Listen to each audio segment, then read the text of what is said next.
So guys, may sasabihin lang po ako. Kung sino po nanonood ng classmate ko ngayon, basta bahala na.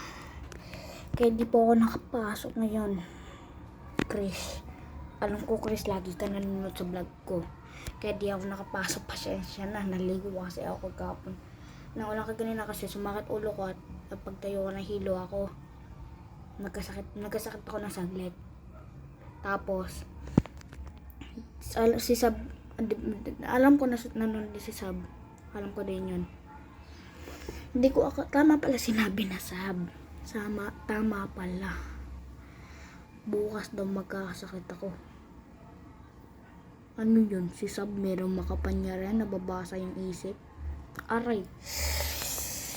Aray po. Teka lang. Wait lang. Wait lang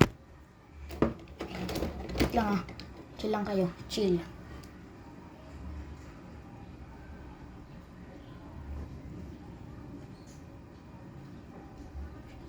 Pause ko muna.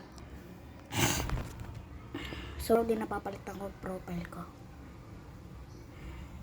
Hindi ko alam kung nagagamit ko sa vlog ko. Mahirap pala mag-vlog.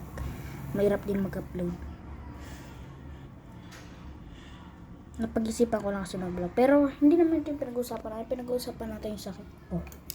Kasi di ko tama pala sinabi kasi nasab. Ang gulo dito sa kwarto nito.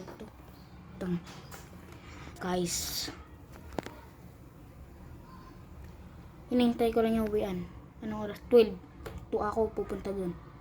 Puntahan ko lang sila Ate Chris. Diba? At saka gagawa din ako TikTok. Di ka. Bye.